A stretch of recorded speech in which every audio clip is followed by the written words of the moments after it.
Everybody, welcome to another Sunday school lesson with Danielle Harris. This lesson is titled Remember Where You Were From, and our lesson text is going to be from Deuteronomy chapter 8, verses 1 through 11. I'm going to start with our wake up story. If you have your Sunday school book, that's going to be found on page 16, and I'm going to read this story about Dontrell, who's in middle school. Dontrell was elated about being the only middle school violinist from his school district to be invited to join the all-state teen orchestra. Dontrell was born into a family of violin and cello players. He never thought anything to be strange about it until he started to get teased in middle school.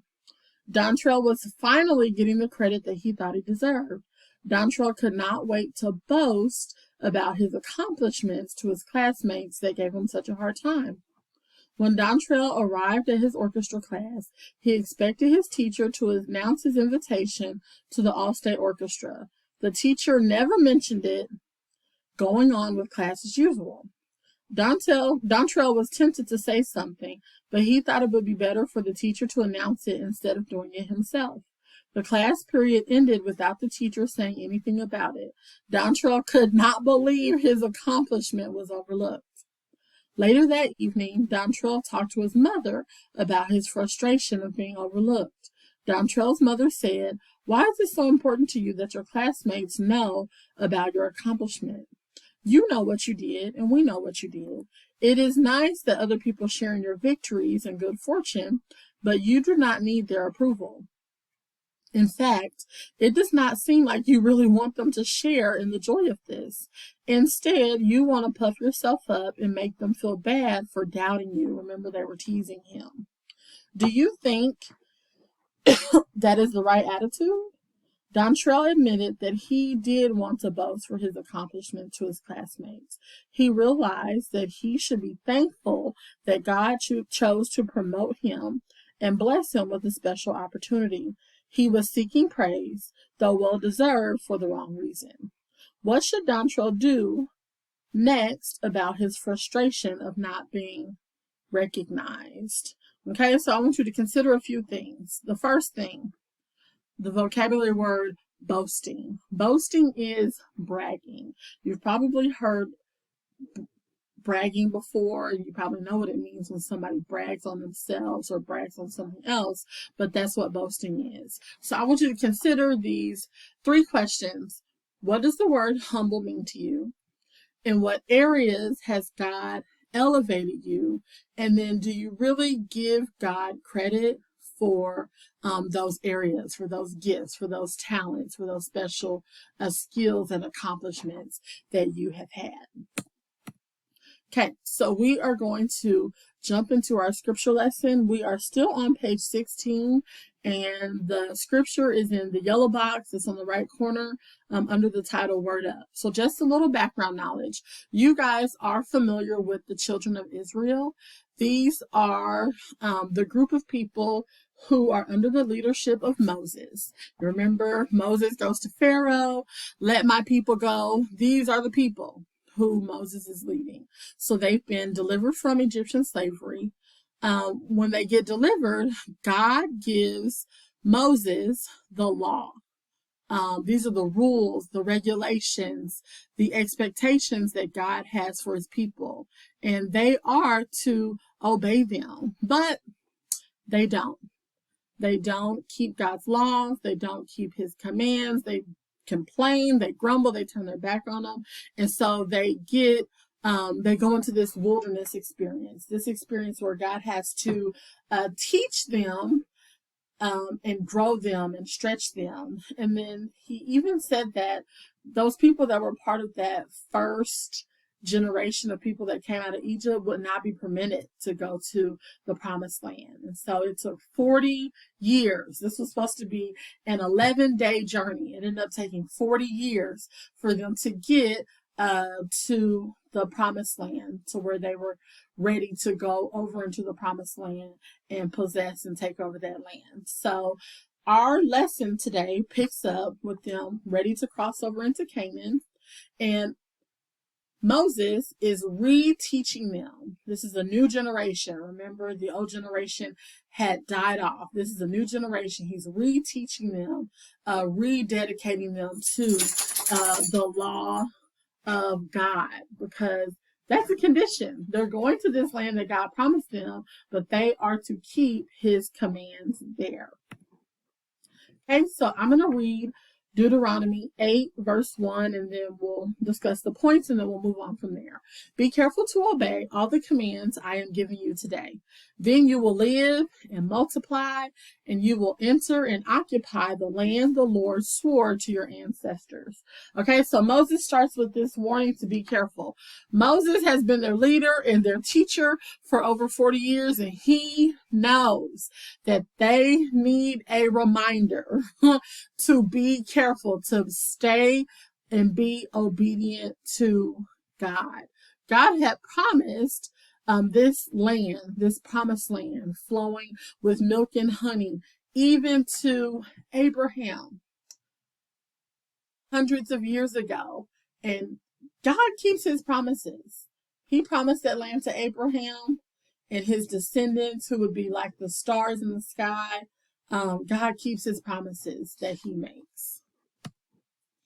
In verses 2 through 6, remember how the Lord your God led you through the wilderness for these 40 years, humbling you and testing you to prove your character and to find out whether or not you would obey his commands. Yes, he humbled you by letting you go hungry, then feeding you with manna, a food previously unknown to you and your ancestors. He did it to teach you that people do not live by bread alone. Rather, we live by every word that comes from the mouth of the Lord. For all these 40 years, your clothes didn't wear out, your feet didn't blister or even swell. Think about it. Just as a parent disciplines a child, the Lord your God disciplines you for your own good. So obey the commands of the Lord your God by walking in his ways and fearing him. Okay, so Moses starts with remember. When God does something for us, we have to remember it. And that helps us to stay close to him, to stay connected to him, to stay faithful to him. God does so much for us. And he challenges them to remember. And I challenge you today to think about even 2 things that God has done for you in your life this year, or 2 things that God has done for your family, for your parents, for your grandparents in their life this year. And I bet it will be easy to come up with far more than that. In verse 2, he also reminds them that, they had this wilderness experience. Yes, it was supposed to be 11 days. It turned into 40 years, but that wilderness experience wasn't idle time. God used that time to develop them. And then he gives them 2 specific examples because they were totally relying on God to provide for them. There was not a Target, a Walmart for them to stop at, to get groceries at. There was literally no food. And God came through. He provided manna for them. And they didn't even know what manna was. They had never seen it before, never tasted it before, but God sustained them with it. Their shoes, their clothes, they didn't need to be replaced because God kept their shoes and their clothes to sustain them. So these are 2 examples that Moses gives to them of 2 things that you should remember, right? And I'm sure there were far more. There was a time where they couldn't find fresh water. People need water to live, but God turned bitter water into water that was healthy for them to consume, for them to drink. Okay, so that's why it starts off with remember. Remember what the Lord has done for you through this experience. And then consider why. God has to discipline us to get us to the right place, just like our parents have to discipline us to get us to the right place, to get us in the right direction. God does the same thing, and that's evident with what he did with the children of Israel. And so verse 6 is, so what is your response? What should you do? What's your part? And your part is to obey the commands of the Lord your God and fear him. And I want you to remember this word, reverence. So that is love and respect kind of together. That is reverence, and that's how we are to look to God. Okay, in verses 7 through 10. For the Lord your God is bringing you into a good land of flowing streams and pools of water, with fountains and springs that gush out in the valleys and hills. It is a land of wheat and barley, of grapevines, fig trees and pomegranates, of olive oil and honey.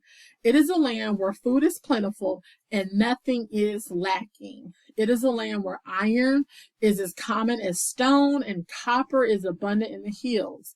When you have eaten your fill, be sure to praise the Lord your God for the good land he has given you. Okay, so think about an advertisement. If you are looking for it, this place that God is sending you to Canaan has it. Okay, so think about the excitement that you feel when you see that a place has free Wi-Fi. This is kind of what they're experiencing, right?